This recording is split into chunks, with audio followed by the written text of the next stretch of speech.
Hello, good afternoon, everybody. My name is Kapil Gai, and I am the Senior Manager of Membership Engagement here at the Toronto Region Board of Trade. Thank you for joining us this afternoon for our valued member Desjardins workshop on innovation and scaling, bridging the Canadian productivity gap in a digital world. In today's enlightening workshop, we will hear the discussion on technology adoption and innovation in SMEs to bridge the Canadian productivity gap, where you'll gain actionable insights to drive growth and innovation in your organization. Before we begin, I'd like to acknowledge this land on which we are meeting on is home to diverse First Nations, Inuit, and Métis peoples. The board's offices are located on the traditional territory of many Indigenous nations. They share with us a sense of responsibility for intergenerational equity, the well-being of today and tomorrow. And now, without further ado, I'll pass the mic over to Randall, and he will get things started for you. Thank you, everyone. Good afternoon, everyone. Thank you very much for that, for the introduction. So the research I'm going to present today is sort of an abridged version of several research papers we put out at Desjardins Economic Studies at the beginning of October. So we put out one piece on innovation policy in Canada, and comparing that to what other countries who are leaders in the innovation space are doing around the world. We did a second piece on disruptive technologies and where Canada is a leader or a laggard with examples of homegrown success stories. And then finally, we looked at SMEs in Canada and why we're seeing that the innovation and productivity of SMEs in Canada are not only lagging larger companies, but SMEs in other economies as well, and what we might be able to do policy-wise in a practical terms to close some of that gap. And so just to give you highlights of what I'm going to cover off in the presentation. So no surprise here on the first one. Canada has a productivity problem. We know that. We know that Canada lags behind in terms of innovation. In fact, we lag many of the most innovative countries on most measures. And so there are areas where Canada does stand out as having success, but they're few and far between.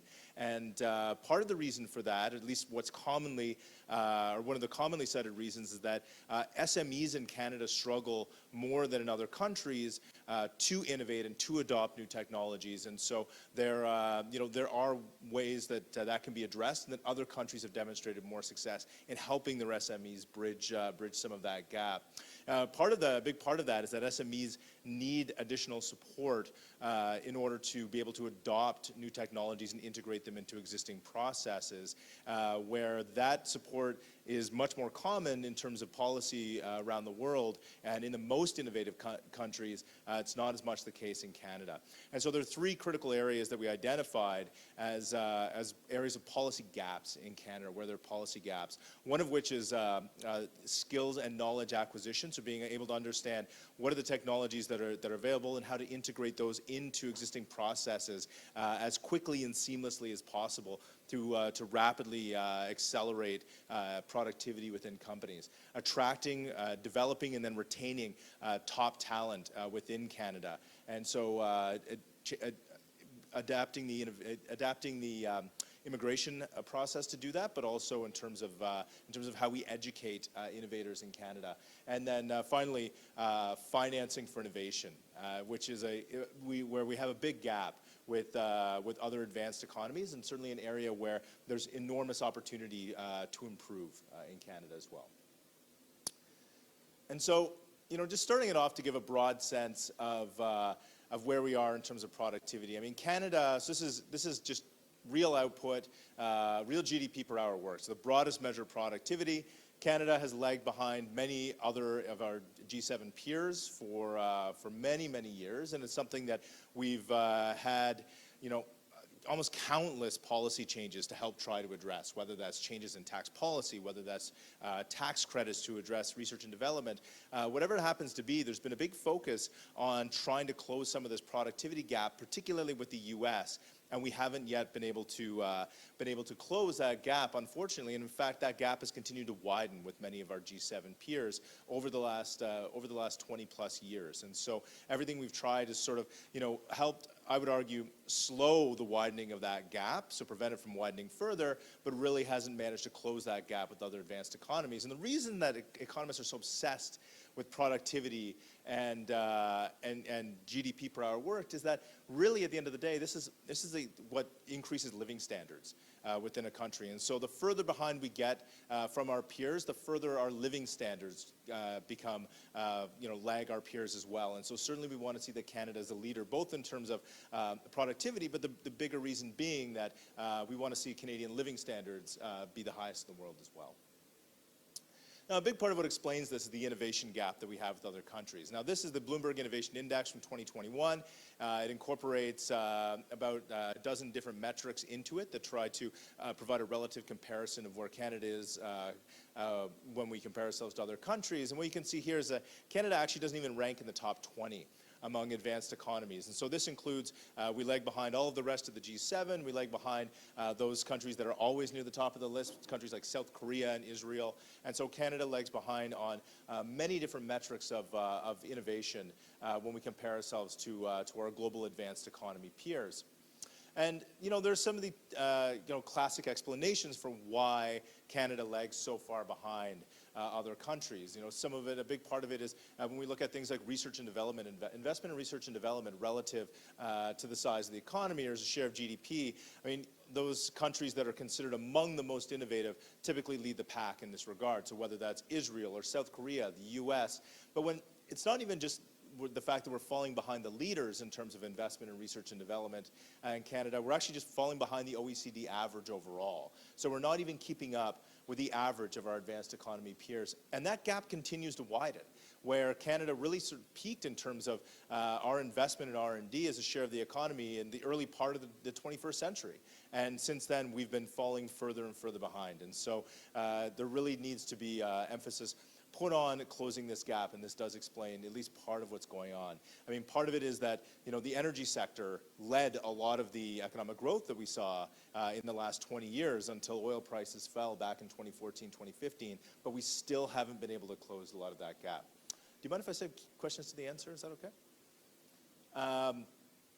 Another explanation is the number of researchers that we have as a share of the overall Canadian labor market. And while Canada does tend to be roughly around the OECD average, and Israel is not, the metrics weren't available for Israel, we see that countries like South Korea tend to dwarf Canada in terms of the researchers as a share of the overall labor market. And a big part of the difference between what we see in Canada and what we see in countries like South Korea is that in Canada, many of these are public sector researchers, whereas in South Korea, you actually have a very robust labor market for industrial researchers. And so you have a lot of folks that move back and forth between academia and industry, so ideas don't just stay in the ivory tower, they move back toward industry where they can be readily commercialized much more quickly. In Canada, we actually tend to lag behind in terms of that movement between industry and academia and that sort of ecosystem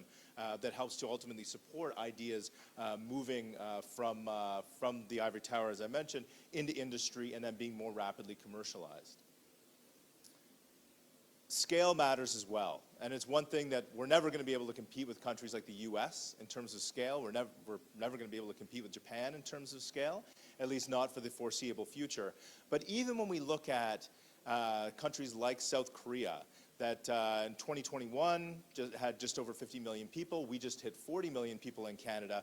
We lag well behind in terms of the number of patents that are being issued, not just in Canada, but across major markets. And so when we look at countries like South Korea with smaller populations that are being much more aggressive in terms of developing not just innovations, but also patenting those innovations in countries like the US, in Europe, in Japan, that they really provide that sort of benchmark for where Canada can move in terms of being able to move its patents into market and make them marketable. And so when we look at these countries, we sort of took 5 takeaways from what highly innovative countries get right and where Canada can look going forward in terms of trying to close that gap. So, I mean, we already have, a regulatory and legal framework that helps to promote innovation, but even then, we can provide greater clarity in terms of trying to simplify the regulatory and legal environment as much as possible in order to promote innovation. That investment in attracting, developing, and retaining human capital is a huge part of why countries like Israel have been so successful in terms of innovation. When you look at where Israel really took off in terms of innovation, it was actually starting in the 1990s with the fall of the Soviet Union and being able to attract so much talent, so much scientific talent to the country at the time, and that's seen as absolutely key to developing an innovative ecosystem, an innovative economy. Encouraging researchers to have those close relationships with industry. As I mentioned with South Korea, that active encouragement of movement between industry and academia helps to ensure that ideas permeate, go from the public to the private sector, but then also become commercialized more readily. Leveraging a country's comparative advantages. When we look at a country like Israel, for example, something like 2/3 of startups in Israel are related to cybersecurity, and really part of the sort of military ecosystem that exists within Israel. When we look at countries like South Korea, the focus on industry and industrial development and manufacturing has been a huge part of how they've driven innovation. In the Canadian case, I mean, we're huge producers of resources here. Both non-renewable resources, not in terms of fossil fuels, but also in terms of critical minerals and minerals that are going to be necessary for the energy transition. And there's a huge opportunity here to leverage that comparative advantage in the innovation space. Excuse me. And finally, fostering a culture of risk-taking, which is something that Israel, obviously, startup nation, is very well known for. Excuse me. South Korea, always experiencing the threat of war, and so living in these places, the idea of risk is very different than it seems to be in Canada. In the U.S., obviously, a country established upon entrepreneurialism and risk taking, very different than the culture here, and so it's something that really sort of needs to be fostered. And in a way, as we wrote these papers, we were engaging with entrepreneurs and people who are lead incubators and all of these sorts of things. And some of them said, in Canada, you have so much support in terms of, you have a public healthcare system, public education for your children, all of these things. We have an environment that actually should support more risk-taking, because some of the basic services that tie people to their jobs are provided by the public. It provides an environment where risk-taking is possible here in a way that it's not possible in other countries as well. But we haven't necessarily seen that develop. I mean, I think we will continue to going forward, although a lot of that is going to come, and I'll address that later, from the robust immigration system that we have in Canada. Now, one thing that really surprised me from doing this research is that, given our lagging in innovation and productivity, I thought that Canada, wouldn't be one of the leaders in terms of entrepreneurialism. But what we see is that when we look at measures of entrepreneurial activity, early stage entrepreneurial activity, Canada actually is a strong leader in that space. So Canada actually does well in terms of starting businesses, and that's something that certainly stood out as a surprise, and we continue to advance in that space. And some of our research on youth has shown us that the younger generations in Canada are certainly very, very entrepreneurial in their mindset.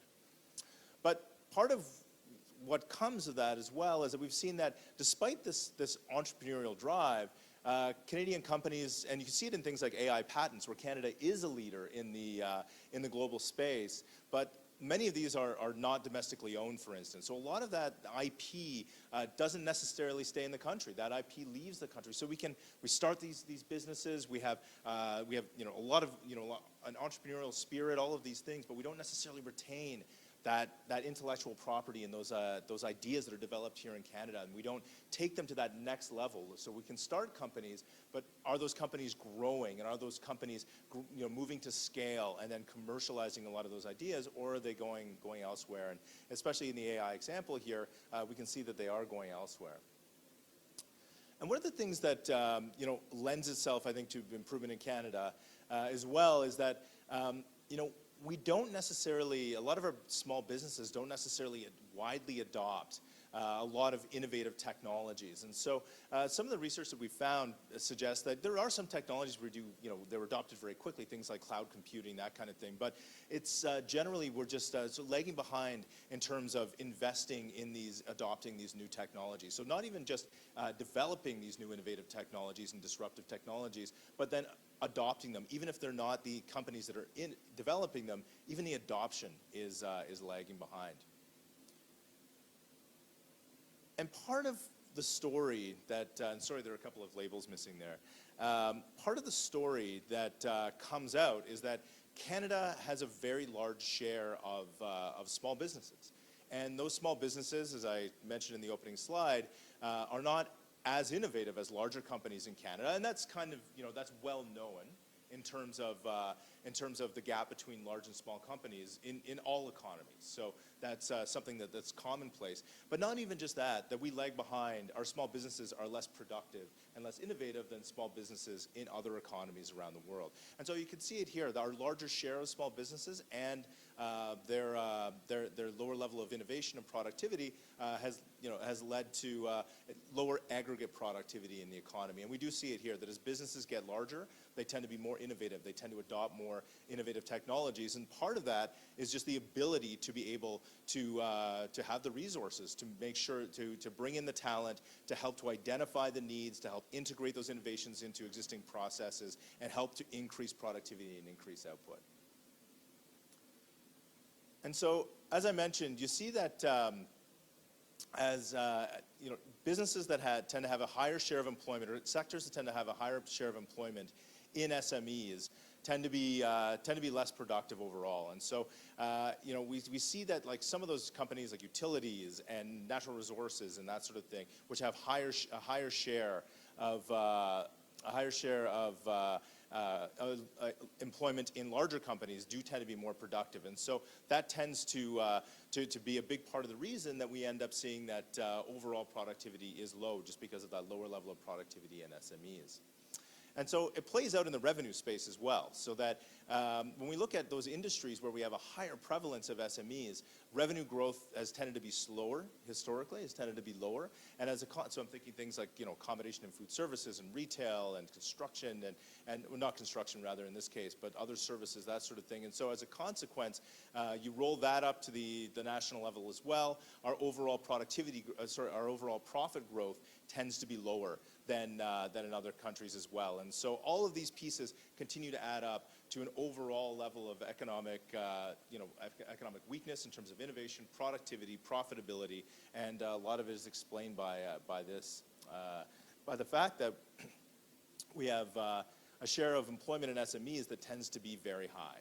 And so you roll all these pieces up, and it explains the economy-wide sort of malaise in terms of overall productivity growth as well as overall advances in innovation.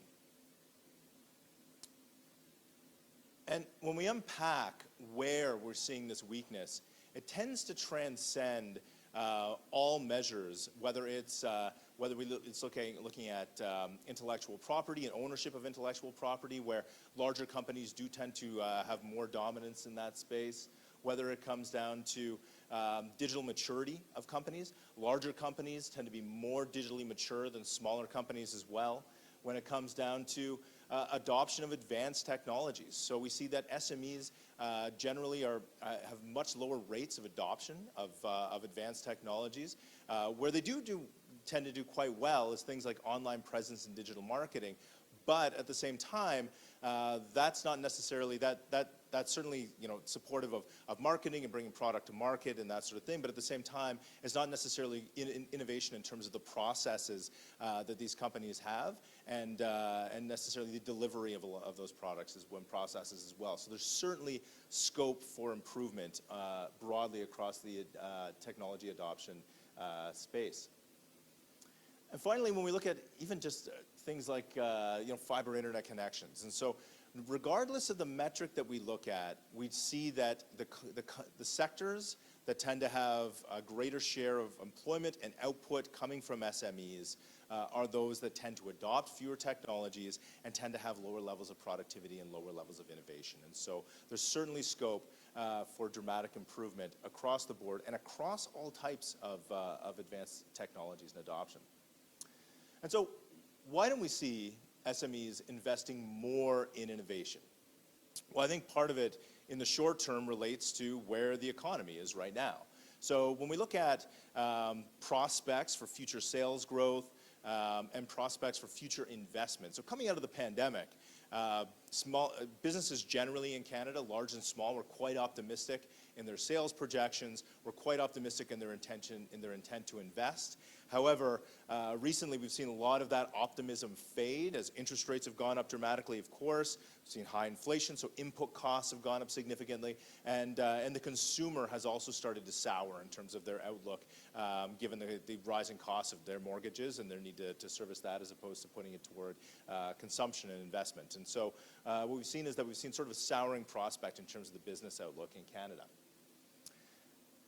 But it's more systemic than that. It's not just the state of the business cycle in Canada. We're seeing that overall, the challenges that are faced by SMEs in terms of investing in those new technologies and those innovative technologies relate to just things like having the time to understand which technologies are going to be most relevant for them, how they integrate that into their existing processes, and how they can use that to scale up their businesses and be able to take their business to the next level and increase their output. Things like as basic as securing financing and being able to draw on that financing to make those investments in those innovations, significant challenges there, and then just attracting, training, and then retaining the staff that they need to both integrate those innovations into their business processes, but then also be able to continue to develop and continue to innovate going forward. And so overall, we've seen that the biggest issue that small businesses are having coming out of the pandemic, and there's no real surprise here, given the job vacancies that we've seen, have been attracting skilled labor, and that's what they're saying. And that big part of that relates to both how tight the labor market was coming out of the pandemic, but also just the need and desire to innovate and adopt those advanced technologies.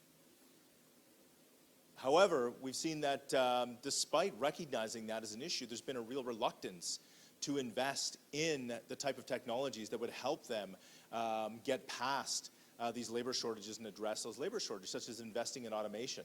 And so while firms that were sampled by the CFIB recognized that, they said that it was a resounding success when they invested in automation to address labor shortages, we just don't see that that's a solution that most small businesses are willing to take. Instead, they'd rather increase compensation in the short term to attract workers from other businesses, or use or bring folks in through various labor market streams in order to be able to backfill that need in the short term, as opposed to making those long-term investments and taking that risk of making that capital investment and increasing their productivity. But things are starting to change, I think, in terms of the Canadian labor market, and a big part of that has to do with our immigration policy in Canada, where we're seeing that those folks who come into the country, who go to graduate school here in particular, and then who stay in Canada, are much more likely to start small businesses. This has always been the case of immigrants to Canada. They've always been much more likely to start small businesses, but those with STEM backgrounds are even that much more likely than just immigrants more broadly.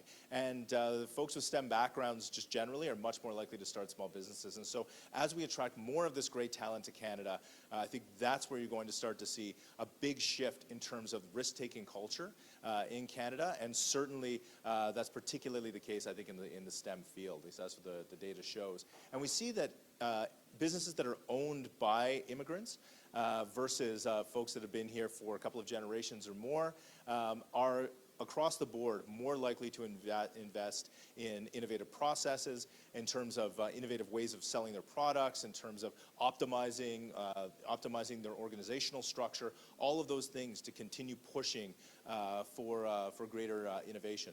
And that's on top of the fact that they're more likely to have to engage in international trade because of their international contacts, and be more comfortable with taking those sorts of risks and engaging in broader international markets. So it certainly seems to be a win-win in terms of promoting innovation in Canada. And on the financing side, there's a lot of talk always, of course, about things like venture capital, which is a much sexier than going to financial institutions to borrow for investment and expansion. But what we see is that still for small businesses, regardless of whether or not they're startups focused on disruptive innovations, whether they're companies that adopt those types of innovations, or whether it's those low innovations companies, those low innovation sectors, most of the financing still comes from personal financing or secondarily financial institutions. Those things like venture capital remain a very small share of overall financial support in financing in Canada for small businesses. And you can see it when we look at the U.S., compare Canada to the U.S. Now, this is all as a share of GDP, just to sort of normalize the amount of VC investment that you see in the two countries. And this is from the Canadian Venture Capital and Private Equity Association. And overall, Canada still has a smaller share of its economy going to venture capital. So it's not just a matter of the absolute numbers, which of course we're going to be smaller, we're a much smaller economy, but even as a share of the economy, it's lower in Canada. I would say one of the positives that's come out of as we've exited the pandemic is that we've seen levels of venture capital remain elevated compared to where we were before the pandemic, despite high interest rates, but they still remain very low by comparison to other economies. And so, we do have programs in Canada intended to support SME innovation and adoption. So whether that's the Canadian Digital Adoption Program, or things like the Small Business Financing Program, or Ontario's Critical Technology Initiatives, all of these are meant to support small business and adopting new technologies, supporting them to commercialize new technologies. But at the end of the day, that's the feedback that we heard consistently as we spoke to people, is that they're overly bureaucratic and really provide additional onus and burden on companies that don't necessarily lead to any sort of improved outcome, but just raise the cost to them accessing these programs and reduce the value of accessing these programs to companies. And so there needs to be renewed focus on just simplification of a lot of these processes in order to help support those companies. And we actually, when we put out our series of reports, we actually had ISET reach out to us at Desjardins and said, we'd like to work with you as a financial institution, as I've worked with other financial institutions in the past who are focused on this sort of thing, to help reduce some of these barriers and support small businesses getting access to this financing. And so with that, I'll wrap it up there. So I know we have a panel coming up, but thank you so much for taking the time to listen, and I'm happy to take a few questions if we have time. So I'll be coming around the room with the microphone. If anyone has any questions, and we'll make our way. Your last page, the last one, the U.S. Small Business Innovation Research and Technology Transfer Program. What about it? Could you give more idea about that? Yeah, so I think it's low-hanging fruit for Canada to engage in this sort of program. Where what these programs do is they require federal agencies that are funded over a certain level to invest. I believe it's up to 3% of their technology budget in adopting technologies from startups in the U.S. And so what they'll do is they'll work with U.S. startups where they have a need that needs to be addressed. They'll work with them. They'll use their technologies. And so what this does is it provides essentially a use case initially where they can actually trial this with large U.S. agencies. And then if it becomes something that can be commercialized, then they have a client already, which is the U.S. government, that they can now take as they give their pitches to try to attract additional investment in these new technologies and innovations. And so in the U.S., it's been something like it's been a program that's cited. Almost everyone we spoke to universally said this provides us huge advantage to U.S. startups that we just don't have here in Canada, where you can kick the tires on the innovation, you can test it out in a business situation, and then you can have that government, that federal government, as a customer when you actually go out and try to attract more investment. Hi, thank you very much for your presentation. I think it articulated very well probably what some of us would have had some ideas about in terms of what the problem is. Towards the end of your presentation, you highlighted some bright spots, and one of those is our robust immigration program, and the fact that the immigrants that are now coming seem to have a higher risk profile. What I wanted to ask is that Canada's always had a fairly robust immigration program, but why is it that over time those immigrants seem to those immigrant-led businesses seem to back away from investing in technologies, same as every other small business in Canada, whether they're immigrant started or not? Have you found a reason why that happens? It's interesting. It's you do have to wonder to some extent whether it's part of almost Canadian culture, that the longer folks are here and you have excuse me, you have various generations that come behind. As you see it here, that the first generation tends to be extremely entrepreneurial and risk-taking. The second generation tends to be less so, but still more than the Canadian than those folks born in Canada. And then that third generation basically is indistinguishable from folks who've been here for 10 generations, kind of thing, right? So it's really, I think, about folks just becoming more Canadian in a sense, right? More conservative, less risk-taking, right? But as the immigrant share of our population continues to grow, that's something that we could see change over time.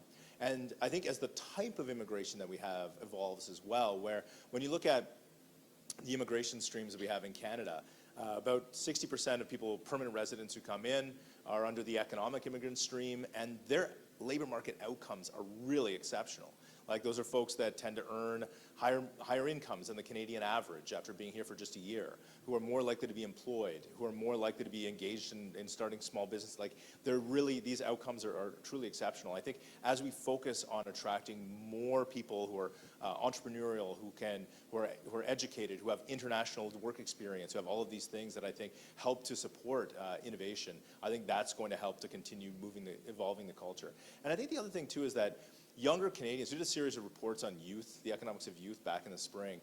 And there are this series of surveys that StatCan's done over many years, and looking at the attitudes that younger Canadians have toward entrepreneurship is very different than older generations as well. And so younger Canadians are much more likely than, say, their parents were at their same age to want to start a small business, to want to get an education that will allow them to start a company.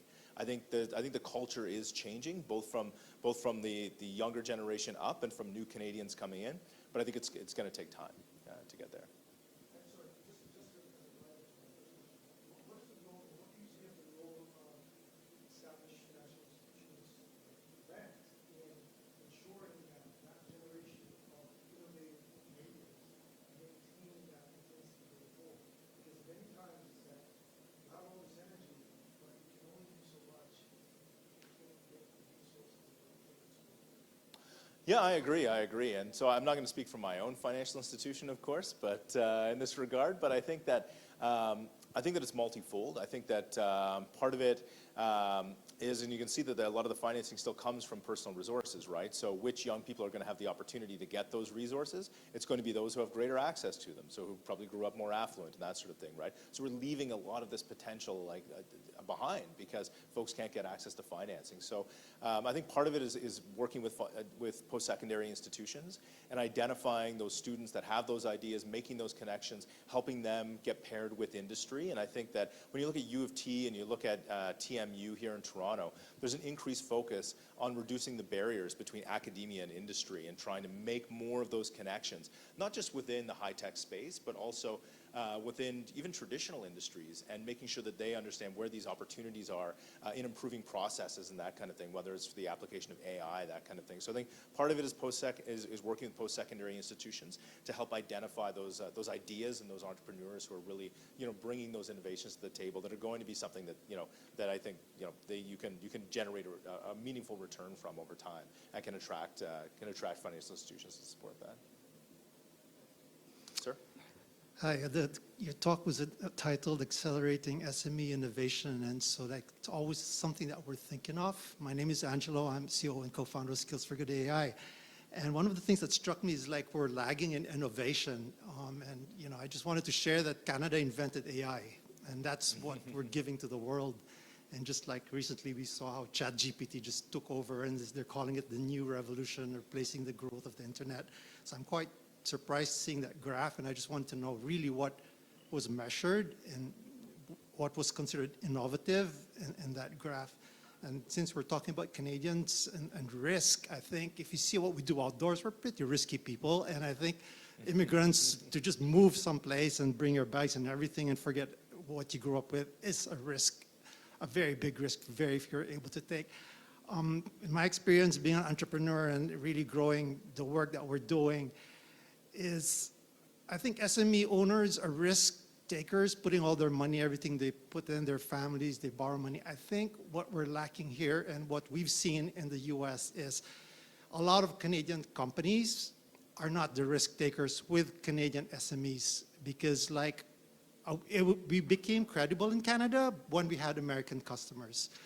And so one of my friends, for example, she couldn't sell her medical product here. So what she did was she sold it in Germany, and now the Canadian company is buying from that German company, which is really pretty much what was in Canada. So they're paying the premium to Germany, which could have stayed in the country, right? So the company grew in Germany instead of Canada. And so we have a policy that's growing around in I think organizations like WeBe, where they say a certain budget or procurement budget should go to women-owned businesses, for example. So that's going to make the mix. I'm just thinking maybe moving forward, we could have a budget by policy saying this much should be spent on Canadian business. That way, they would look for locals or a company that's Canada-based to serve their needs first before looking elsewhere. That's just my suggestion. And I wanted to know about the innovation piece as well. Yeah, so I agree with you 100%. As I was saying that in the U.S., those policies are seen as being just these huge success stories that have supported so many U.S. startups and actually being able to get to scale. And I think that in Canada, that would be a relatively straightforward approach to doing that. When you look at things like Health Canada, for example, to your medical example, and the amount of technology that it actually purchases from, or even Health on the Ontario Ministry of Health, that it purchases from domestic companies, it's virtually none. And so there's a long process that requires essentially proven technologies that have been proven in other countries for them to be willing to take that risk. And so we're really, we're losing out on keeping and developing businesses and developing ecosystems here within Canada because of that, because they need to go somewhere else to prove to our governments that they can these innovations are worthwhile. Absolutely. When it comes to the innovation index that Bloomberg produces, you can find it online, but it's a lot of the same indicators that I was mentioning before. So when it looks at things like R&D investment, it looks at things like the number of researchers as a share of the total population. It looks like of total workers. It looks at those sort of metrics to get a sense of number of patents as a share of the population. That sort of thing, to get a sense of how Canada compares to other countries. But they tend to be those sort of standard metrics that the OECD produces and that sort of thing that they kind of pull together into one overall index of innovation. But I'd say at the end of the day, when you look at who sort of ranks well versus Canada, some of them seem a little off. I was surprised to see that Italy outranks Canada, say, in the innovation index. But South Korea being near the top, Israel being near the top, Sweden being near the top. I mean, those are countries that I think when you look at a broad suite of measures, they tend to be those that would be near the top, just generally. I think I saw there was a question here. Does anyone have a question up here before I go to the back? Okay, no worries.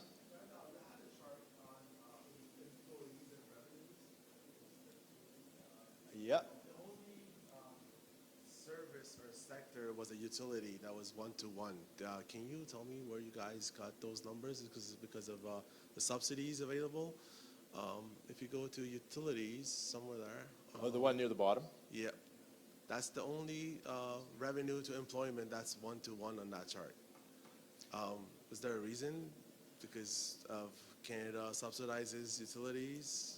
No, it's a good point, and I think that's probably a big part of that. Is that because you have that large public sector element to utilities? I think that that probably explains a big part of why that's the case. And ultimately, they're highly regulated in terms of what they can charge for prices overall as well. So they're subject to constraints that other sectors of the economy aren't.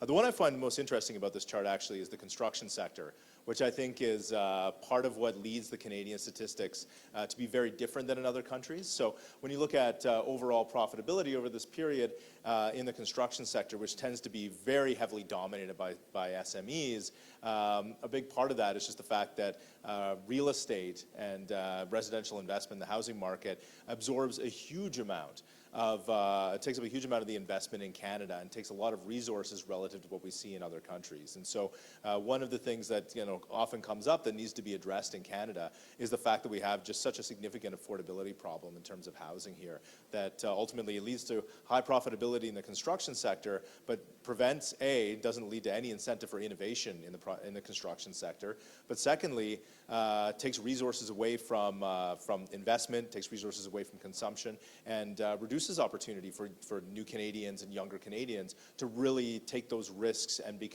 allow themselves to exercise the entrepreneurialism that they want to exercise. Any other questions?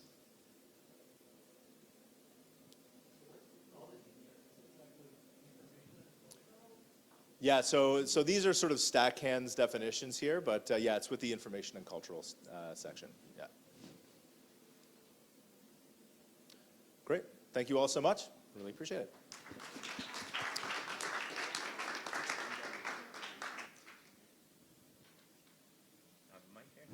Hello?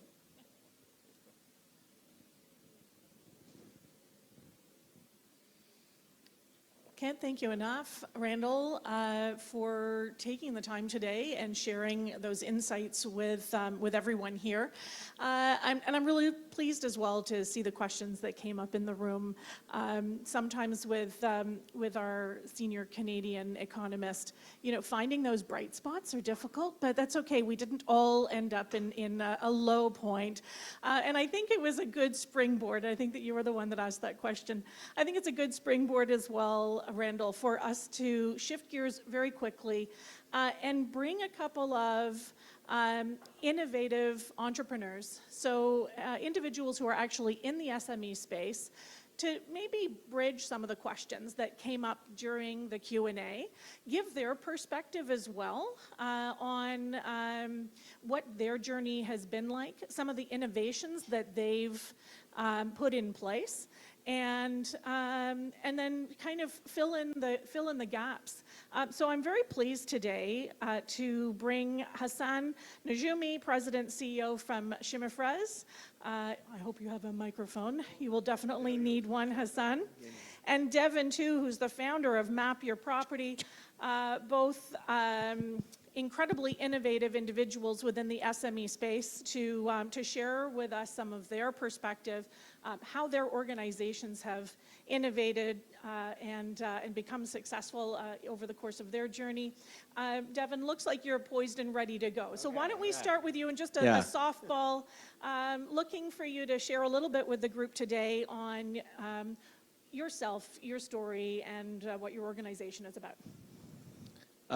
Yeah, thank you so much for inviting me. I'm Devin too. I'm the founder of Map Your Property. We're a small business. We're about 10 people. We've been in operation for about 8 years. We're backed by Techstars, a U.S. seed VC, and Colliers International, which is one of the largest commercial brokerages, and we focus mainly on real estate and data intelligence and affordable housing. And I can go into a little bit of that later on. Thanks very much, Hassan. All right. My name is Hassan Najumi. I'm President and CEO of Chimifres Inc., which is a multidisciplinary company in business of manufacturing in 42 different verticals. Aerospace, medical devices, implantables, name it, we're in it.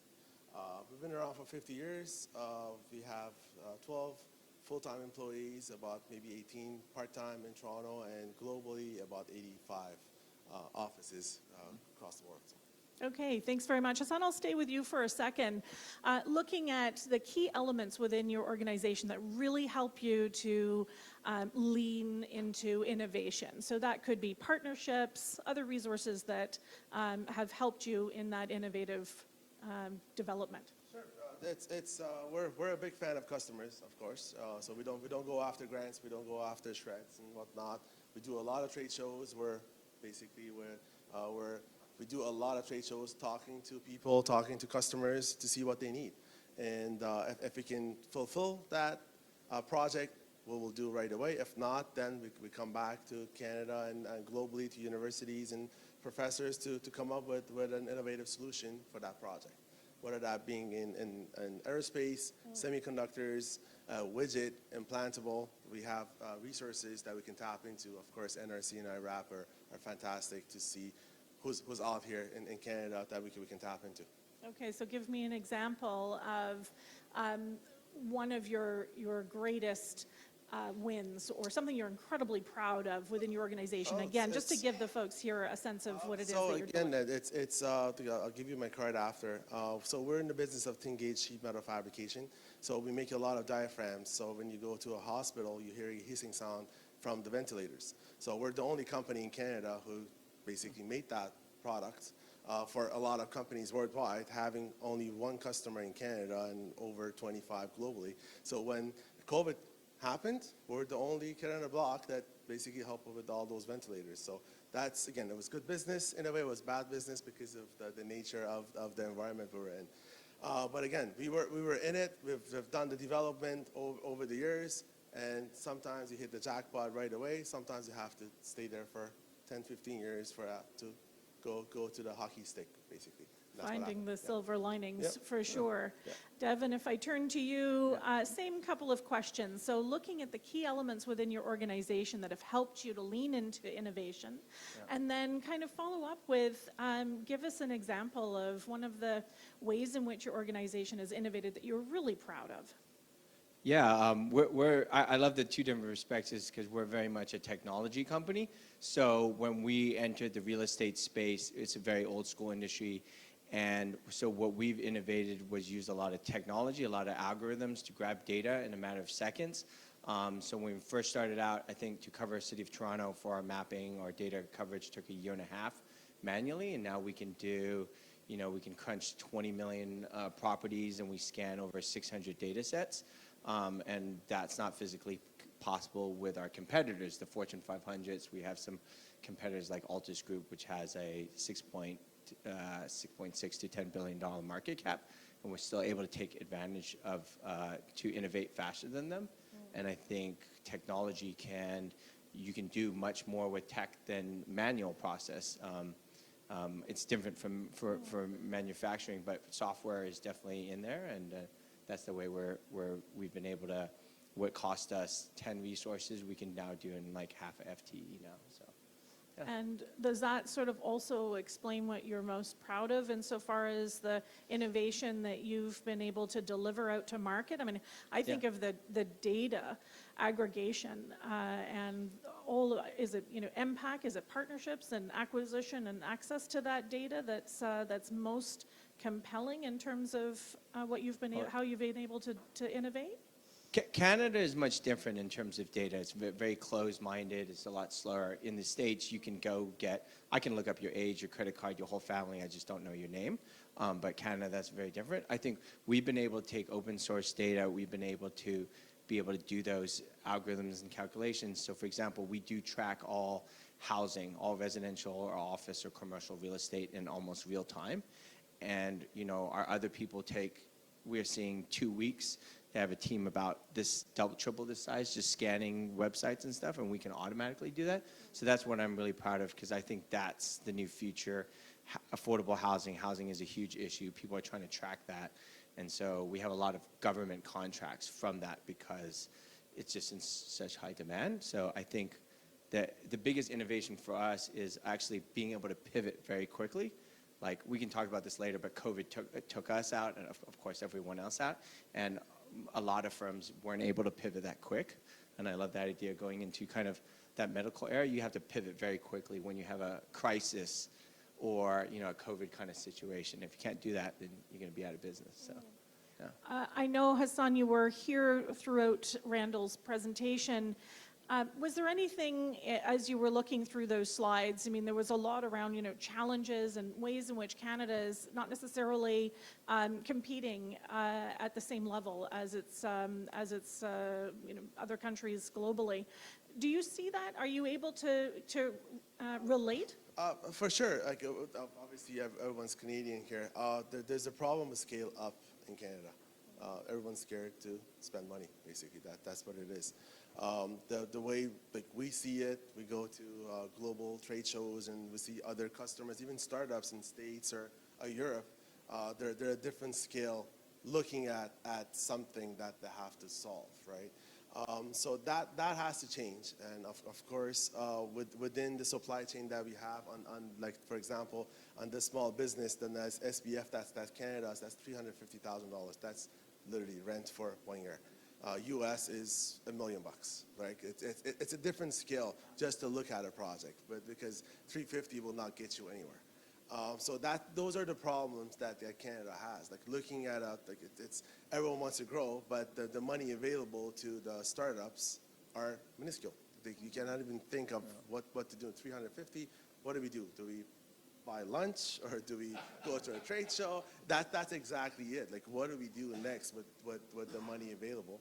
And of course, with the angels and VCs and the whole supply chain, that's a different ballgame, right? There's a lot of good technologies from Canada. Like, touchscreen was built in U of T in 1971. But U of T is sitting on 300,000 patents that's no one's commercializing. So again, startup companies come up with that, but someone gives them 20 times, 30 times more than that, so they move. So that's the problem, keeping the technology here, not the talent, because the talent is here, and the talent goes where it's business, where the money is. So, and that's not in Canada. We're going to come back to optimism in a second, but I'll give you, Devin, a chance to kind of reflect as well on where you're seeing the challenges that are impacting your organization as well. In terms of Canada versus U.S. or just overall? I wasn't sure if you were here throughout the whole I did see some presentation, of so that. I just thought that I would make it a little easier, keep it broad. Yeah. I mean, you got to look at your total addressable market. Like, I do the statistics all the time. You have 36 million people in Canada. California has 37 million people, and the fourth largest economy, right? U.S. has 300 million. So your size is just a much greater, but it is also, on that side, people have always been like, we advise a lot of startups, they're like, we're going to go into the U.S. tomorrow. But, you know, that takes a lot of capital. Like, I'm estimating if we went in, we'd need like $4 to $8 million raising capital, and you got to build a whole team out in the U.S. And we were even looking at that during COVID, but there are risks. Like, U.S. is great, there's 300 million people, but there's also way bigger firms going to take you out. And for us, we have been able to take more advantage of major government contracts that I think would be tough. If I was trying to get a contract with NASA, that would be much harder. But we've gotten multi-million-dollar contracts from the feds, and we see a lot less competition on the government side of things and the subsidies. Like, yes, U.S. has SHRED equivalent of that stuff, but there's tons of scams on it. It's super hard to get. Everyone's applying for that. So there's the plus side. Government of Canada, the feds, and the province have a lot more cash per ratio of people. We've been able to do that, survive through COVID, and I think we 5x'd our revenue with that pivot toward Canadian government. So there's sometimes a different side of it if you are able to pivot correctly. Great entrepreneurial mindset and that ability to shift and Yeah. bob and weave with the times.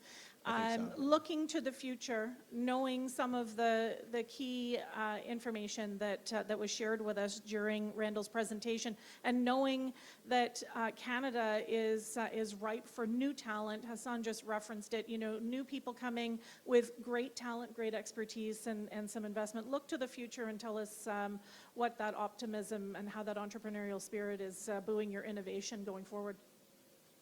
Yeah, I mean, people always like, oh, for us as a software company, if you look at like terms of software development, like with the University of Waterloo coming out, we're maybe like 50% cheaper on software development. I'll give you an example. My buddy at Netflix and Microsoft, he wanted 450 Canadian for CTO, and we brought in a CTO, more like 200,000 equivalent, and that's like a 50% difference, like if you're going to New York or Boston. So like for us, our software development will still be in Canada. The talent is great enough. The competition is actually less and the salaries are less, so you can develop a whole new product for, maybe I'm exaggerating, but pretty much 50% less, and it's close by, it's local, they're speaking English, it's not an outsourced kind of situation. And I think that's going to continue to evolve. Like the tech community here is continuing to be big, and we're seeing some of my buddies who work at Pinterest and Google are opening up shop here because of that. You have that tech talent. You're able to pay way less. You have that. You'd be amazed. When we looked into California, we had to add 40% overhead for medical and all the other expenses over there. I was like 30%. I was like, I'm doing 5% on my staff here. So I think that makes a huge difference. Definitely, people always like, oh, I could go to Sweden, I got to fly 8 hours to Sweden, or I'm not going to fly 12 hours to Israel. And U.S. is super expensive for tech talent, and maybe manufacturing might be different, but it's still, if you look at the numbers for us, it doesn't make sense really at all. Walking advertisement for stay in Canada. Yeah, I mean, the numbers do make sense. 30% overhead is crazy, right? Thank you, Devin, very much. Hassan, as you look to the future, knowing just how innovative your organization has been, there are different challenges that you're facing.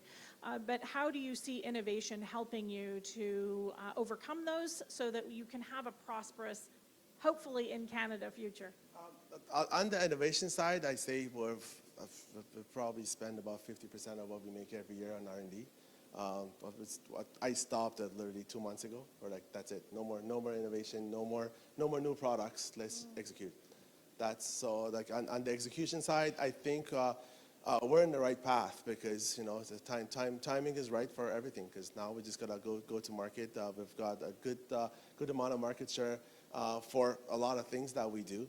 But again, it's to go back and think of what we're going to be doing next is execution. So which market that would be in, we do know, but we just have to focus a little bit more on where we're going to go. That's our plan. Thank you both very much. A little bit of additional insight from SMEs. I would love to take some questions from the room if you have them for Devin and from Hassan as well.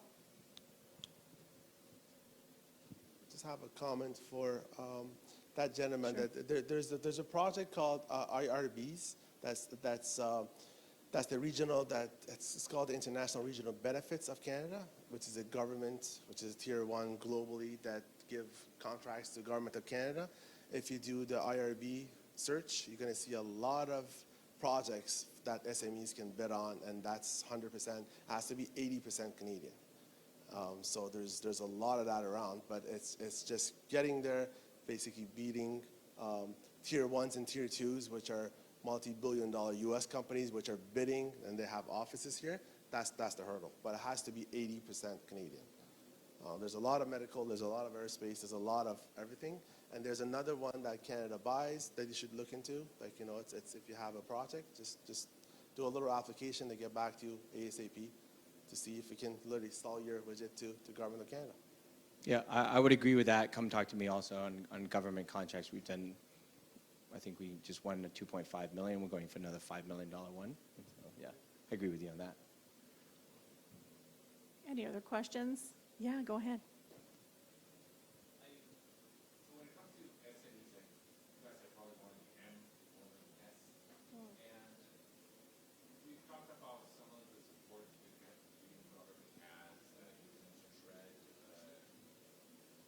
There's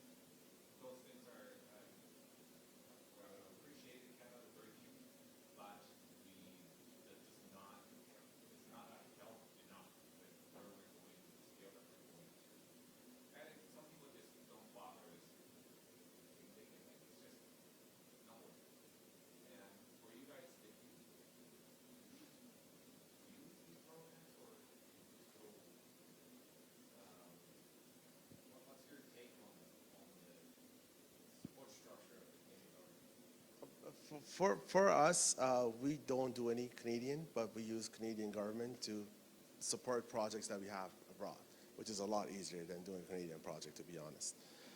So that's what we do. We just go to Germany, we go to Czechoslovakia, wherever the technology is. We bring IRAP, like we have a project, it's done, 1 month. We find 2 Canadian companies, 6 months by the time you hear back of what you have to do. So we've been, again, we've decided that when you know the path, we're like, hey, you know what, you've got customers, it's, again, 40 million population as far as the market share is concerned, but you've got the globe literally outside, which is like an hour and a half away from us, right? So you just have to decide, but there's a lot more out there rather than Canada.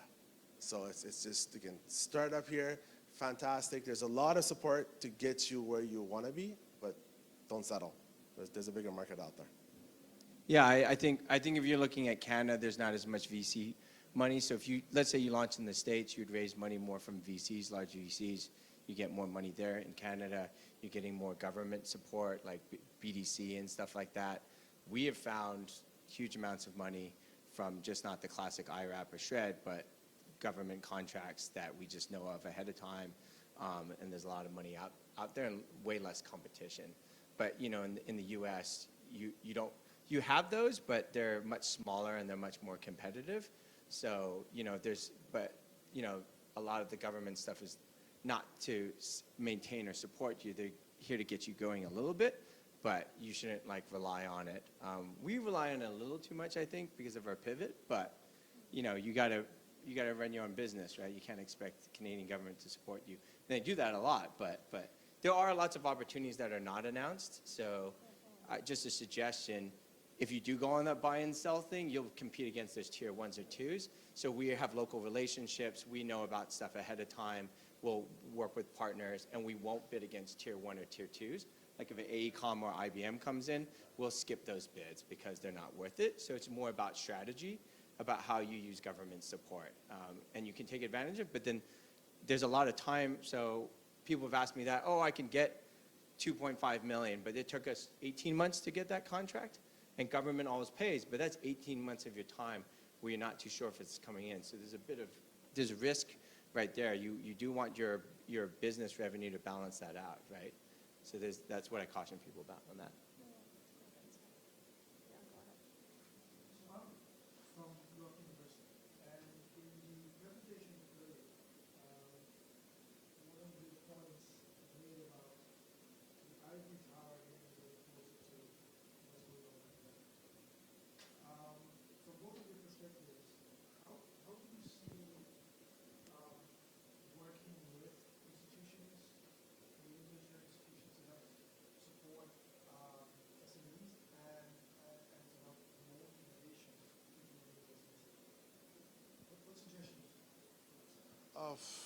I can come up with an experience.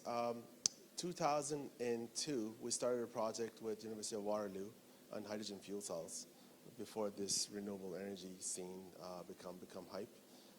We still have a good relationship with them. So we bring them projects like, here's what we need to solve. We need them. We need universities to be there because we don't, industry does not do basic research, period. We're in business for business. But we need basic research to take this project into next level, put it into a product, put it into some sort of software, put it together, and just make something out of it, right? So I'm a big fan of universities. We do a lot of engage. We do a lot of my tax on projects, and there's a lot of tech transfer offices that we deal with that we kind of like a patent that, you know, we can bring it and just add it to what we do to enhance something that we do in-house. But university is a big part of it. Do you find it easy to access university? You know, for me, yes, because again, the relationship is there. Like we don't go around and calling universities like we need thermal fluids, we need this, we need space engineering at York, we need this. Like we know where the professors are because we've started like a couple of years ago on it. So when the time comes, it's just going to be a phone call to IRAP and university. This is what we want, get it done, right? But it's a big part of it. It's a very, very big part of what we do and why we're still around, basically. There's a lot of IP within our organization, which came from university, and there's a lot of IP from us that went to university and came back into a product. So we have to work hand to hand. There's no way around it. Yeah, my experience was a little less successful. We have done partnership with their housing group and their real estate group, TMU, and they did a great job. Some of their connections we never have, but I would say the chancellor's office do a lot of red tape to us for a very small project, right? And they take 50% of funds that you contribute to the professor, and I'm like, well, that doesn't make sense. And they had lawyers going through us on legal, and I'm like, this is like a $50,000 project, right? An IP that wasn't significant. Like, yeah, if you're doing some medical patent or something like that, it's worth to do it. But I think, like, if you look at UC Berkeley and Stanford, they have all these high-level accelerators to help do those partnerships and patents. And I've been through DMZ at Ryerson, but I think the level at universities needs to go up and to not have so much red tape for that. But I mean, I work government all my life and I understand red tape, but for a professor, for such a small fund, they need to get rid of that stuff. Duly noted. As an organization that has 6, 7 different partnerships with universities across the province, we'll be sure to share that message. Any other questions in the room? It's been a good dialogue. But I think we are just moments away from being able to have a beverage and chat more in a casual setting. Thank you very much, gentlemen. Devin and Hassam, thanks so much. I really appreciate your time today. I'm Marilyn Horick. I'm Senior Vice President, Ontario Market for Desjardins, and it has been an absolute pleasure having you today. Randall Bartlett, thank you so much for delivering such an intellectual and insightful presentation. We're all walking away the better for it. Thank you so much.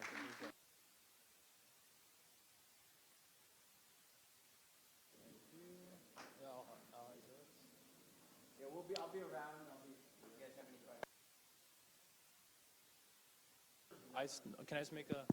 Hello? Yeah. Thank you, everybody, for checking out the workshop today. Wonderful content. So if we have the room here until 5 p.m. If you'd like to stick around, chat with the speakers, chat with the staff from Desjardins, you're more than welcome to. 5 p.m. we have another event that's starting. It's called Cocktails and Connections. Is anybody registered for that? Okay, wonderful. So if you're registered for that, just know that you have to go back to registration. You have to register again. Sorry about that. And if you haven't registered, we are going to be selling tickets at the front desk. So yeah, we have this room till 5. Also main lobby as well. You're more than welcome to chat with the folks in the room and network with each other. And thank you all for coming to the workshop today.